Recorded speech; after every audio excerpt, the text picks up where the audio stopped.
तो सुन्नी इत्तेहाद कौंसिल जो ना वो उसका हिस्सा है।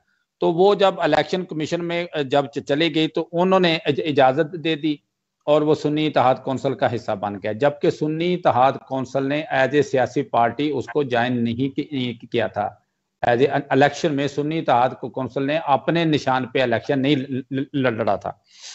तो जो बंदे पीटीआई के बतौर आजाद उम्मीदवार सुन्नी इत्तेहाद कौंसिल में गए, तो वो अब किस तरह वो बयान हल्फी चेंज कर सकते हैं।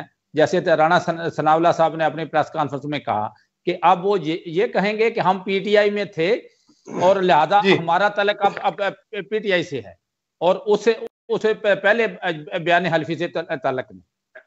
तो ये एक अजीब सूरत हाल पाकिस्तान में पैदा हुई है कि इस तरह सुप्रीम कोर्ट और पाकिस्तान ने फैसला दे के लोगों में एक अजीब किस्म की चिमगोइयां पैदा कर दी हैं कि इलेक्शन कमीशन सुप्रीम कोर्ट ने क्या फैसला दिया।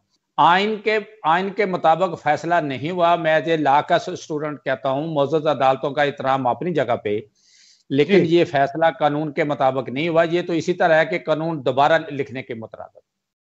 जब आपने देखा होगा कि मियां साहब को पनामा के केस हुआ और उसमें मियां साहब को यही सुप्रीम कोर्ट थी जिन्होंने जनाबली तनख्वाह ना लेने की वजह से डिस्क्वालीफाई कर दिया। एक वक्त के वजीर आजम को घर भेज दिया, बाद में वही फैसला काला आदम करार दे दिया। तो मैं ये समझता हूं कि हमारे जजेस साहबान को जो इंतहाई काबिल एहतराम हैं, उन्होंने जो आज का फैसला दिया ये खुद मानेंगे, एक वक्त आएगा कि ये मानेंगे कि ये फैसला गलत हो गया।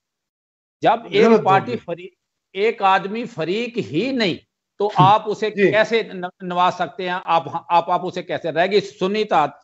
तो ये जो फैसला हुआ है ये सुन्नी इत्तेहाद के हक में नहीं हुआ, क्योंकि सुन्नी इत्तेहाद की जो अपना दरखास्त थी, उनकी इल्तमास थी, इस्तदा थी, उसे खारिज कर दिया गया है।